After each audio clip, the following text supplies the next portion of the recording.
Don't let her freeze before sunrise, Marissa Vale said from the balcony, her white fur cloak untouched by the storm. I want her awake when she learns what happens to servants who forget their place.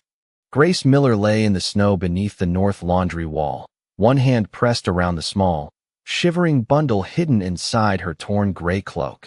The royal cub was no bigger than a farm dog, all silver fur and frightened golden eyes, and every time the guard stepped closer, he tucked his nose harder against her ribs, as if a servant girl with trembling hands could somehow shield him from an entire palace.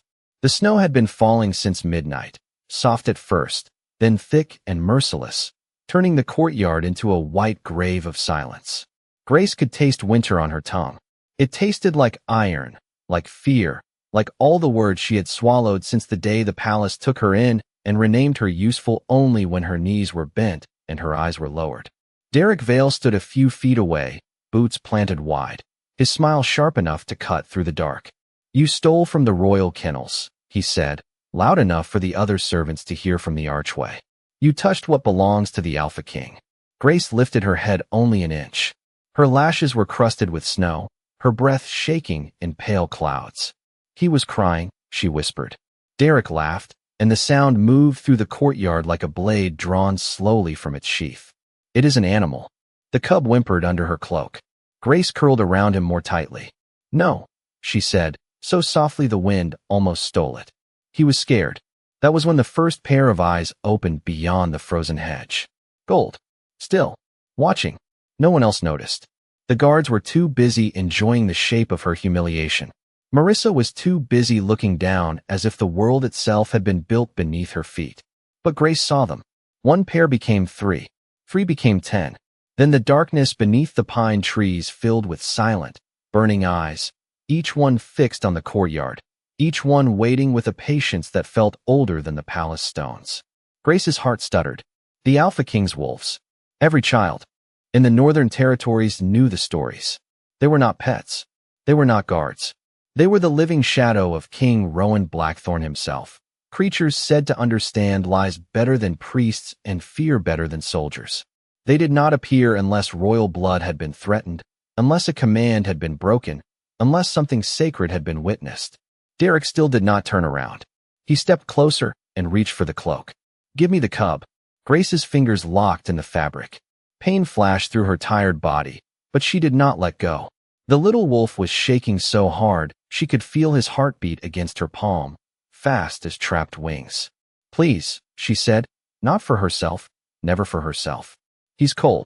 From the tree line, a massive black wolf moved forward one soundless step. Snow slid from its shoulders. Its eyes were the color of a crown held over fire. Grace forgot how to breathe. The wolf did not bare its teeth. It did not growl. It lowered its head, just slightly, as if the beaten servant girl in the snow had done something no one in the palace understood yet. Above them, the bell in the north tower began to toll the hour before dawn. 1, 2, 3.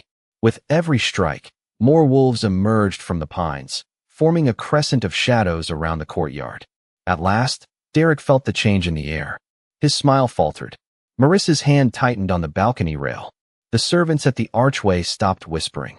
Grace looked down at the cub beneath her cloak and felt his tiny nose press into her wrist, right where a faint silver warmth had begun to glow under her skin. Then the black wolf lifted its head toward the palace gates and released a low, mournful sound that made every window tremble. It was not a warning. It was a summons. And far beyond the iron gates, through the white blur of the storm, King Rowan Blackthorn was already coming home. Grace had learned the difference between ordinary silence and the silence of wolves long before she ever set foot inside Blackthorn Palace. Ordinary silence was empty. It lived in servant corridors after midnight, in kitchens after the fires burned low, in the narrow cot beneath the stairs where she slept with her coat folded under her head for a pillow. Wolf silence was different. It had weight. It listened back. She first heard it 3 years earlier, on the night the Miller farm disappeared beneath smoke and winter rain, when every voice she loved vanished before morning and the only sound left was a low, wounded whine coming from the edge of the woods. No one believed her then. No one believed the thin white girl with soot in her hair who said the wolves were crying. The pack that delivered her to the palace called her empty blood, a useless stray with no proper shift, no strong scent, no family name worth remembering. The palace called her Grace because servants needed names that were easy to shout and easier to forget. But the wolves had never forgotten her. They whispered in places where humans heard only wind. They ached in the back of her skull when they were hurt. They tugged at her chest like invisible threads whenever one of them was afraid.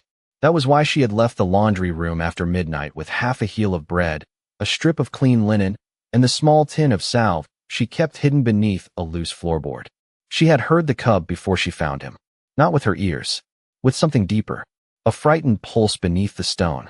A tiny, broken voice repeating cold, cold, cold. Grace followed it past the sleeping kitchens, through the East Service Hall, and across the yard toward the royal kennels, where no servant was allowed after dark. The kennels were not cages, not truly. They were a long stone stable built for creatures too intelligent to be locked away and too dangerous to be treated like dogs. Torches burned blue along the walls. Royal scent marks carved into the lintels made her knees weak, pressing on her body like an order to leave. Still, she stepped inside. The cub was curled behind a feed bin, silver fur damp, one small paw tucked close to his body. He watched her with golden eyes too old for his soft face. Grace sank slowly to the straw-covered floor and held out the bread. "I am not supposed to be here either," she whispered. "So that makes two of us." The cub did not move at first. His breath came in, shallow little bursts that fogged the cold air. Grace saw the faint shine of something wrong near his leg, a sliver of pale metal caught in the fur. Silver. Her stomach turned. She did not know royal medicine. She did not know court law. She only knew what it meant to be left alone with pain while stronger people slept warmly on the other side of a wall. She tore her sleeve, wrapped the linen carefully around the cub's paw without touching the metal, and hummed the old tune her mother used to hum when storms shook the shutters. The cub stopped shaking. His eyes softened. Then he leaned forward and pressed his nose against her wrist. For one impossible second, warmth bloomed beneath her skin, silver and gentle as moonlight under ice. Grace pulled back, startled, but the cub made a soft sound and crawled into her lap as if he had chosen her. That was when Derek found them. His lantern filled the kennel doorway. Behind him stood two guards and Marissa's maid, pale with excitement at having discovered a secret worth selling. Derek looked at the cub in Grace's arms, then at the silver glow fading beneath her wrist, and his expression changed from annoyance to fear so quickly Grace almost missed it. "You should have stayed empty," he said quietly. Then he grabbed her cloak, and the cub bit the fabric and refused to let go. By the time they dragged her into the courtyard, the wolves in the pines were already awake. The wolves did not rush from the pines. That was what broke Grace more than Derek's voice, more than Marissa's cold smile above the courtyard, more than the snow soaking through the thin cotton of her servant dress. They watched. Dozens of them stood beneath the black trees with their golden eyes fixed on her, their enormous bodies trembling with a restraint so fierce it seemed to shake the storm itself. And still they did not come. Grace had spent her life being left behind by people who were supposed to care. She had learned not to expect rescue from locked doors, lowered eyes, or warm windows glowing in the distance. But the wolves were different. She had felt them in her bones. She had heard their grief under moonlight and their fear through stone walls. Some foolish, hidden part of her had believed that if they saw her on the ground with the royal cub clutched beneath her cloak, they would understand. They did understand. That was the terrible part. Their silence was not indifference. It was agony under command. The black wolf at the front, the one with shoulders as high as Grace's chest and eyes like molten gold, dug his claws into the frozen earth until thin lines split the crust of ice. His breath rolled white from his muzzle. A low sound gathered in his throat, deep enough to rattle the laundry windows, but he swallowed it back. Grace stared at him through the blowing snow, tears freezing before they could fall. "Why?" she whispered, though she did not know whether she was asking the wolf, the storm, or the god who had taken everyone else first. The cub beneath her cloak answered with a faint whimper and pushed his small head under her chin. That tiny movement steadied her. She shifted carefully, turning her body so the wind struck her back instead of his face. Her fingers were stiff, but she tucked the cloak tighter around his silver fur and felt his heartbeat flutter against her palm. "Do not be scared," she breathed. "Look at me. Just look at me." The cub's golden eyes opened, hazy with cold and trust. Grace hummed the same old tune from the kennel, barely more than air slipping between chapped lips. The sound was fragile, almost nothing, yet the wolves in the pines reacted as if a bell had been struck inside their skulls. One by one, their ears lifted. Their eyes brightened. The black wolf took another step forward, then stopped so suddenly his whole body locked. Grace saw it then. The invisible boundary. Not a fence, not a chain, but a royal order woven through the pack bond, holding them back until their king returned. If they moved too soon, the court would call them bewitched. If they defended a servant without command, the council would name her a threat. Grace did not know the laws, but she knew cages, and she knew what it looked like when something powerful was forced to stand still. Above the courtyard, Marissa leaned over the balcony rail. "Even the wolves know she is nothing," she said, but her voice had lost its sweetness. The black wolf's gaze snapped upward, and for the first time, Marissa stepped back. Grace looked down at her wrist. Beneath the damp cuff of her dress, a faint crescent of silver light pulsed under her skin, there and gone, like moonlight trapped beneath ice. The cub pressed his nose to it and went completely still. In the pines, the black wolf lowered his head, not in surrender, but in recognition. Grace's breath caught. She did not understand the mark. She did not understand why the wolves looked at her as if she had become the answer to a question older than the palace. Then the North Tower bell began to toll again, each strike rolling across the courtyard like thunder under snow. On the third bell, Grace's strength finally slipped away. She sagged forward, still covering the cub with her body, still holding him above the cold. The last thing she saw before the world blurred was the black wolf throwing his head back, his silent restraint shattering into a summons that seemed to tear through the forest, over the walls, and down the long northern road where the Alpha King was already riding toward the palace. King Rowan Blackthorn felt the summons before the sound reached him. It struck through the pack bond like a crack of winter lightning, sharp enough to make his horse rear on the northern road and every royal guard behind him fall silent at once. Ash never called him without cause. Ash never allowed emotion to bleed through the bond. Yet now Rowan felt fury, restraint, fear, and beneath all of it, something stranger, something almost reverent. He lifted one gloved hand, and the entire column stopped in the snow. The palace was still 2 miles ahead, half hidden behind the white curtain of dawn, its black towers rising like old teeth against the pale sky. Rowan should not have been there. The council expected him 3 days later. Marissa expected time to arrange her smiles, her witnesses, her lies. Derek expected the courtyard to be washed clean before the king's return. But war had taught Rowan to trust wolves more than letters, and the moment Ash's call tore through the storm, he drove his horse forward. Without another word, the gates opened before anyone was ready. Servants scattered from the entry path. Guards straightened too late. Rowan did not look at them. His attention was already fixed beyond the arches, beyond the frozen fountain, toward the North Laundry courtyard where the air felt wrong. Royal wolves did not gather in silence unless something sacred had been violated. When he stepped through the final stone arch, the world narrowed to snow, gold eyes, and the small figure lying at the center of the courtyard. Grace Miller was almost hidden beneath her own gray cloak. Her pale hair spread over the snow in damp strands. Her body curved protectively around the royal cub. The cub was alive.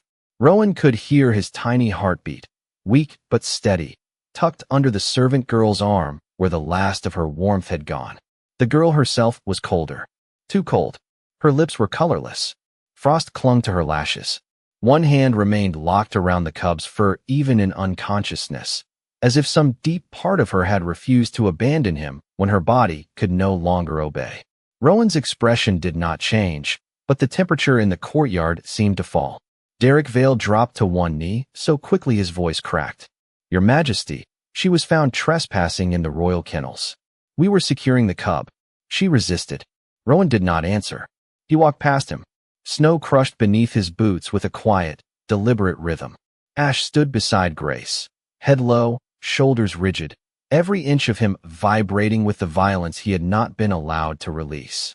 Around the courtyard, the rest of the wolves held their crescent formation, not as guards, not as beasts, but as witnesses.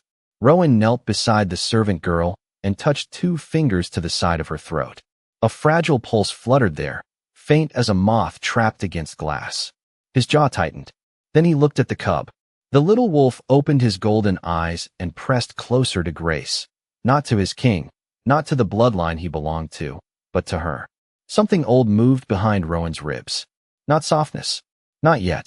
Recognition had sharper edges than softness. Why? He asked, his voice low enough to make the balcony windows tremble. Is my cub warmer than the girl who saved him? No one breathed. Marissa stood above them in her white cloak, one hand pressed to the stone rail, her face carefully still except for the fear blooming at the edges of her eyes. Derek swallowed. Your Majesty, that is not what happened. At last, Rowan turned his head toward him. His eyes were not angry. Anger would have been human. This was colder. This was a king listening to a lie while surrounded by creatures who had seen the truth. Ash, Rowan said. The black wolf stepped forward and touched his forehead to Rowan's hand. The pack bond opened. Images rushed through Rowan's mind in flashes of snow and moonlight. Grace slipping into the kennels with bread and linen, the cub shivering behind the feed bin, silver glinting where it should never have been, Derek's lantern in the doorway, Marissa's voice from above, Grace folding herself over the cub while the wolves shook beneath command. Rowan saw it all. Every silence. Every lie. Every second his wolves had been forced to endure. When the vision ended, the courtyard felt smaller, as if the palace itself had bowed under the weight of what had been witnessed. Rowan removed his black cloak and wrapped it around Grace with a care so controlled it looked almost dangerous. The cub gave a tiny sound and nestled deeper against her. Rowan lifted them both into his arms, servant girl and royal blood together, and stood. Seal the gates, he said. His voice carried across the snow, calm, absolute, and terrible. No one leaves this palace until my wolves decide who has been lying. Grace woke to warmth so unfamiliar that, for one frightened second, she thought she had died and been placed inside someone else's dream. The ceiling above her was not the cracked plaster above the servant stairs. It was carved dark wood inlaid with silver vines, and beyond the tall windows, morning snow drifted past black stone towers in slow, soundless sheets. A fire burned in a hearth large enough to stand inside. Soft blankets covered her to the shoulders. Her hands, scrubbed clean and wrapped in fresh linen, rested over a quilt that smelled faintly of cedar, smoke, and royal pine. Grace tried to sit up. Pain answered from every tired part of her body, not sharp enough to break her, but deep enough to remind her that the courtyard had been real. A small weight shifted beside her. She turned her head and found the silver cub curled against her hip, his bandaged paw tucked under his chin, his golden eyes half open and fixed on her, as if he had been waiting for permission to breathe. You are awake, said a voice from the window. Grace froze. King Rowan Blackthorn stood in the gray morning light with his black sleeves rolled to his forearms, snow still melting in the dark ends of his hair. He looked less like a man at rest than a blade placed carefully on a table. Nothing about him was gentle, not truly. Even standing still, he carried command the way storm clouds carried thunder.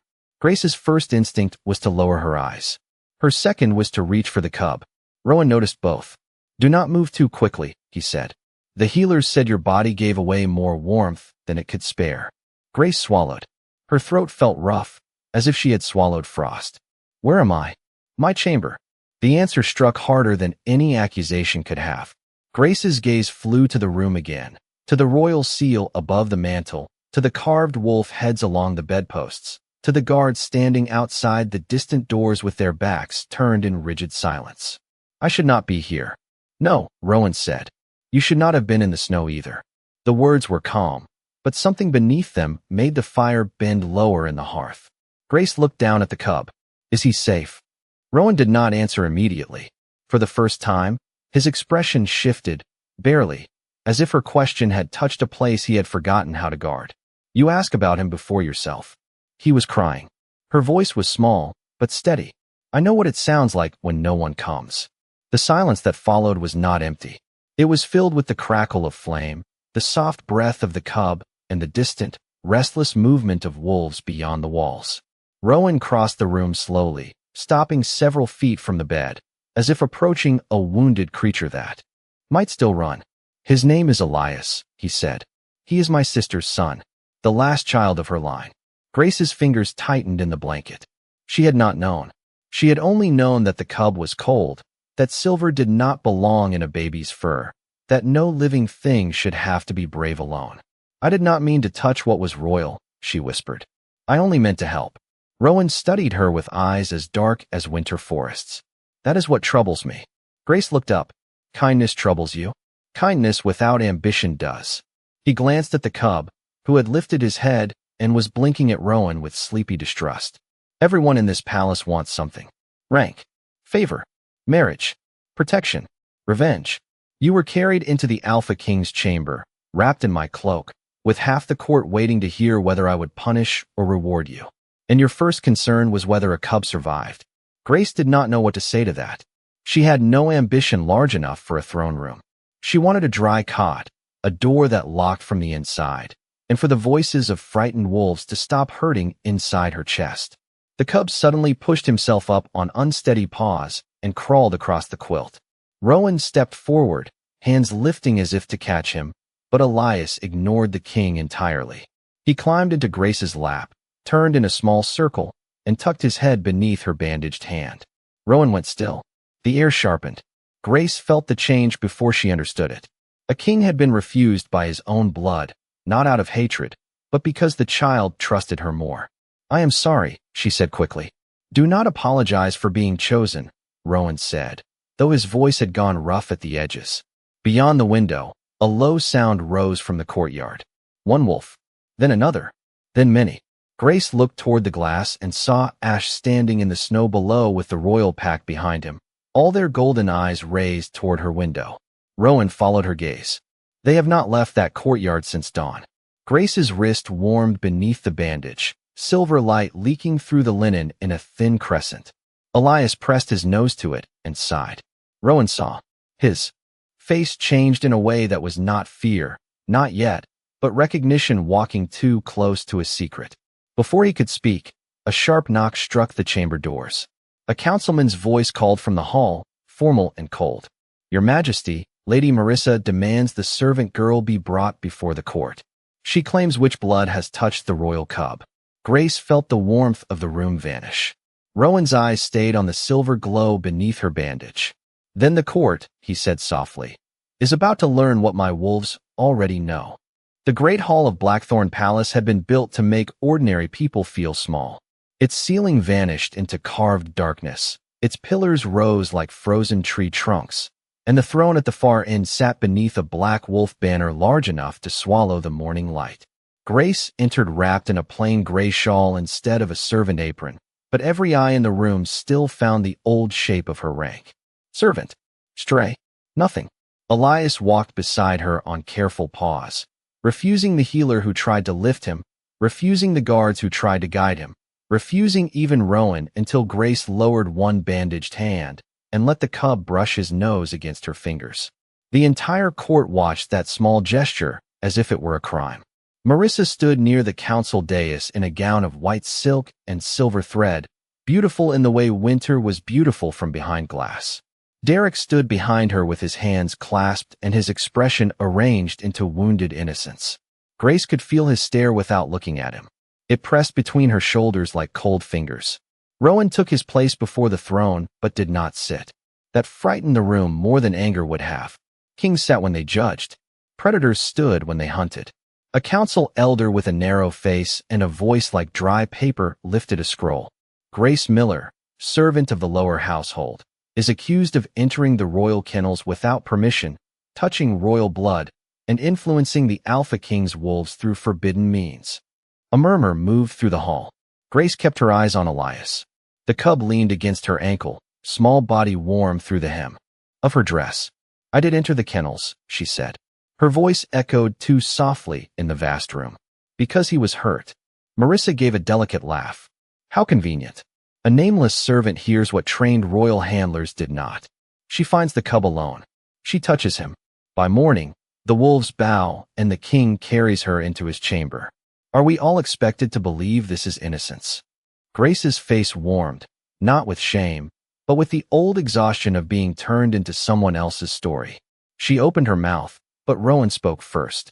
Choose your next words carefully, Lady Marissa. Marissa bowed her head just enough to look respectful.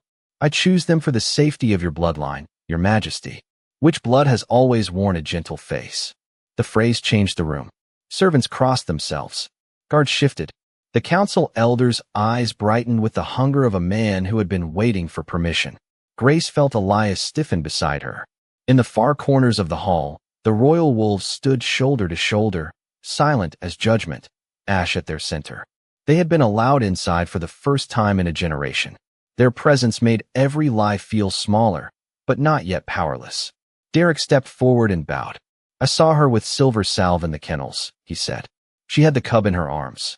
When I tried to protect him, the wolves appeared. I believe she used something on them. Grace turned toward him slowly. For a moment, she was back in the laundry yard, hearing his lantern hiss in the snow. She wanted to say he was lying. She wanted the words to rise clean and strong. But years of silence had trained her throat to close when powerful people smiled. Marissa saw it and moved quickly. There is one simple way to end this. She lifted a small velvet case from the table beside her.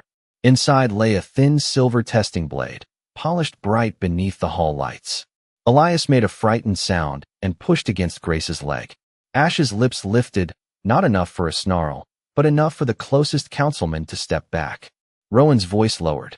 No one touches her without my order. Then give the order, Marissa said softly. If she is merely a servant, Silver will prove it. If she is something else, the kingdom deserves to know before she sleeps one more night under your protection. Grace looked at Rowan. For the first time since waking in his chamber, doubt cut through her warmth. He was watching Marissa, then Derek, then the council, and she understood with a hollow ache that he was letting the trap widen. He was waiting for every hidden enemy to step inside it. But knowing that did not make her less afraid. I will do it, Grace said. The hall fell quiet. Rowan's gaze snapped to her. Grace.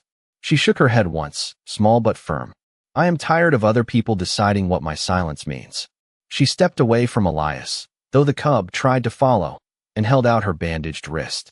The silver crescent beneath the linen pulsed like a secret heart. Marissa smiled as the council elder approached with the blade. Grace did not close her eyes. She looked past him, past the court, to the wolves waiting in the shadows. Ash lowered his head, not in warning, in faith. The silver touched her skin, and the entire hall stopped breathing. The silver did not burn her. It sang. The blade touched Grace's wrist with a soft, clear chime that rang through the great hall, as if someone had struck a crystal bell beneath the floor. The council elder froze, his fingers tightening around the handle. Marissa's smile vanished. Derek took one step back before he remembered the court was watching. Grace looked down and saw the linen around her wrist loosen by itself, thread by thread, until the hidden crescent mark shone through in a clean arc of moonlit silver. No smoke rose. No mark of corruption appeared. Instead, a single drop of her blood fell onto the black marble, and where it landed, light spread in thin branching lines like frost blooming across a window. Every wolf in the hall lifted its head. Elias gave a small, breathless sound and stumbled toward her, pressing his nose to the glowing mark as if he had found something he had been searching for in dreams. Then the cub spoke. His voice was tiny, rough from long silence, but the word carried to every corner beneath the carved ceiling. Luna. The great hall broke, open with whispers. Some gasped. Some stepped away from Grace as if the floor beneath her had changed into holy ground. Rowan did not move at all. His face was still, but the air around him had gone so sharp that the torches along the pillars burned straight and silent. Again, he said, not to Grace, but to the child. Elias looked up at him, then tucked himself against Grace's skirt and whispered it once more. Luna. The royal historian, an old man with trembling hands and spectacles fogged by his own breath, pushed through the council line with a leather-bound record clutched to his chest. Impossible, he said, but his voice held awe, not denial. The Moon Healer line ended 60 years ago. Rowan's eyes slid to him. Explain. The historian opened the book with shaking fingers. Not ended. Hidden. The records say a white-skinned daughter of that bloodline would carry no strong wolf scent, no public shift, no court name, but she would hear the royal wolves when they suffered. Silver would not expose her as cursed. It would reveal her as kin to the old moon bond. Grace heard the words as if they belonged to someone across the room. Hidden. Bloodline. Moon healer. She had spent years believing she was empty, and now strangers were staring at her like her silence had been a sealed door. Marissa's voice cut through the rising noise. Convenient myth. A servant bleeds light, and suddenly history rearranges itself. But the confidence had drained from her tone. Her gloved hand clutched the edge of the table, and Grace saw, just for a second, the white flash of fear under all that beauty. Rowan saw it too. You knew the myth, he said. Marissa laughed once. Every noble child knows bedtime stories. Ash stepped forward. The black wolf carried something between his teeth, wrapped carefully in a strip of torn dark cloth. He laid it at Rowan's feet. The hall went silent again. Grace recognized the cloth immediately. It was from the kennel feed bin, the same corner where she had found Elias shivering. Inside it lay a small silver charm stamped with the Vale family crest. Derek's face turned pale. Marissa did not look at him, and that was how everyone knew. Rowan, crouched, lifted the charm with the edge of the cloth and held it up for the court to see. This was found near the cub. Derek shook his head too quickly. Anyone could have placed it there. Ash's golden eyes fixed on him. The wolf did not growl. He simply opened the pack bond. The torches dimmed, and the black marble beneath the throne reflected a memory that was not Grace's. Marissa standing in the kennel doorway before midnight, Derek beside her, the silver charm in his hand, Elias hidden and trembling in the straw. No injury was shown, no cruelty, only the truth of intent, cold and unmistakable. Grace's breath caught. The court watched the lie collapse without a single shout. Marissa turned toward Rowan, her face controlled by force alone. Your Majesty, visions from wolves are not law. Rowan looked at Grace, then at Elias pressed against her, then at the mark glowing steadily on her wrist. No, he said softly, but poisoning royal blood is. Framing an innocent girl is. And hiding the last moon healer in my own palace may be the oldest treason this court has ever committed. The court did not erupt. It folded inward, one frightened silence at a time. Nobles who had stood beside Marissa all season stepped away from her as if distance could erase memory. Councilmen lowered their eyes to the marble. Servants at the rear of the hall stared at Grace with trembling hope, as though her name had become a door they had not known could open. Rowan descended the steps from the throne without looking at anyone but Ash. Show them, he said. The black wolf turned toward the center of the hall, and the royal pack moved as one. They did not attack. They did not snarl. They carried evidence with the terrible patience of creatures who had waited through the cold until truth could stand in daylight. One wolf laid down the torn strip from Grace's sleeve, marked with the cub's tiny teeth where he had refused to let her go. Another placed the empty silver vial taken from Derek's private rooms. A third set the kennel key at the foot of the council dais, its tag still carrying Marissa's household seal. Each object struck the marble softly, but the sound traveled through the hall like a verdict. Derek's voice broke first. She made them do this. Grace flinched before she could stop herself, and Rowan saw it. So did the wolves. So did the court. That small movement, the old reflex of a girl trained to expect blame before breath, did more damage to Derek than any accusation could have. Rowan's gaze hardened. Grace has not commanded a single wolf in this room. Marissa lifted her chin, pale but still proud. Then let the wolves choose without your influence. A murmur passed through the court. Rowan turned to Grace. For a heartbeat, she wanted to disappear back into the servant corridors, back into being unnoticed, because being seen had always meant being judged. Elias pressed against her ankle. His small warmth anchored her. Ash stepped away from the evidence and walked to the far side of the hall. One by one, every royal wolf followed him until they stood between the throne and the court, a wall of black, silver, and gray. Rowan did not speak. Grace did not move. Marissa stood in her white silk like a statue carved from snow, waiting for the pack to remember rank, blood, and all the rules that had protected people like her for generations. Ash began walking. He passed the council elder, past Derek, past Marissa so closely that her skirt stirred in the wind of his movement. He did not even look at her. The second wolf followed, then the third, then all of them. The pack crossed the great hall with silent, certain steps and formed a circle around Grace Miller, the servant girl with bandaged hands and snow still melted into the hem of her dress. Grace forgot how to breathe. Elias lifted his little head and gave a soft, proud sound. Then Ash lowered himself before her. Not a bow forced by fear. Not submission. Recognition. The rest of the pack followed, sinking down until golden eyes looked up at Grace from every side. The great hall trembled under the weight of it. Marissa whispered, "No." Rowan heard her. Everyone heard her. He stepped into the circle of wolves and stopped before Grace, close enough that she could see the tired shadows beneath his eyes, the restraint in his hands, the storm he kept leashed behind his calm. He did not touch her. He did not claim what she had not offered. Instead, the Alpha King lowered himself to one knee before the girl his court had called nothing. The sound that moved through the hall was not a gasp. It was an entire kingdom realizing the ground had shifted. Rowan's voice carried without effort, low and absolute. "You were treated as a servant, but you protected my blood when my own court failed him. You were called empty, but my wolves heard the truth in you before any of us were brave enough to see it." From this dawn forward, Grace Miller stands under the protection of the Blackthorn throne, the royal pack, and my crown. Grace's vision blurred, but she did not lower her head. Not this time.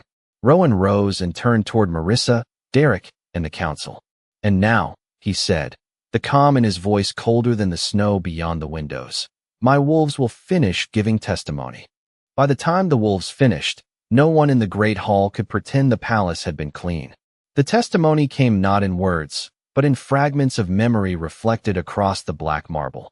Marissa's sealed note passed to Derek beneath a council table, the kennel key taken before midnight, the silver charm placed where a frightened cub would stumble over it, the order to blame the servant girl before dawn. No violent image appeared. None was needed. Intent was its own shadow, and every shadow had finally stepped into the light. Derek sank to his knees, not from injury, but from the weight of being seen. Marissa stood rigid until the last memory faded, her face pale beneath all its careful beauty. Rowan did not raise his voice when he passed judgment. He did not need to. Derek Vale was stripped of rank and removed from royal service before the court he had tried to deceive. Marissa Vale was exiled from Blackthorn Palace, her household seal broken, her claim to the Luna trials erased from every record by the royal historian's trembling hand. The council elder who had lifted the silver blade against Grace was ordered to open the sealed archives of the Moon Healer line by sunset, with Ash himself standing guard at the door. Grace listened from inside the circle of wolves. Elias pressed warmly against her feet, her bandaged wrist glowing faintly beneath the torn linen. She expected satisfaction to feel sharp. It did not. It felt quiet, heavy, like setting down a bucket she had carried for so long that her hands no longer remembered how to open. When Rowan turned back to her, the hall seemed to hold its breath again. "Name what you want," he said. "Protection, a title, a chamber of your own, justice beyond what I have given. It will be granted." Every noble leaned forward. Every servant froze. Grace looked past the throne, past the banners, past the silver and black grandeur that had once made her feel smaller than a footprint in snow.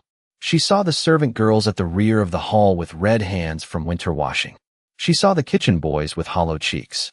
She saw the old laundress who had looked away in the courtyard because fear had bent her spine long before Grace was born. Grace swallowed. "No servant sleeps outside again," she said. Her voice shook, but it did not break. "No servant is punished without witness. No child, wolf or human, is left crying where no one is allowed to hear." Rowan held her gaze for a long moment. Then he bowed his head, not as a king humoring a fragile girl, as a ruler accepting a law. "Done." The word moved through the hall like the first clean breath after a storm. Hours later, when the court had emptied and the palace bells rang over new orders being written into law, Grace returned to the North Laundry courtyard. The snow had stopped. Morning had fully arrived, pale gold spilling over the black towers and turning every frozen branch to glass. The place looked smaller in daylight. The wall where she had fallen, the balcony where Marissa had watched, the pines where the wolves had waited under command. Grace stood in the center of it all, wearing Rowan's black cloak over her gray dress. It was too large for her, heavy at the shoulders, warm with cedar and smoke. Elias dozed in her arms, his silver head tucked beneath her chin. Ash walked at her left side, silent and enormous. Rowan stood at her right, Close enough to shield, far enough not to claim. For a while, none of them spoke. Grace looked down at the snow and saw that the marks from the night before had already begun to vanish beneath fresh light. I am not ready to be what they called me, she said quietly. Rowan's eyes moved to the faint crescent glowing at her wrist. Then do not be ready for them. His voice was low, steady, almost gentle. Be ready for yourself. The rest can wait. Grace glanced up at him, surprised by the patience in those words. Behind them, one wolf lowered its head. Then another. Then the entire royal pack bent in silent recognition, not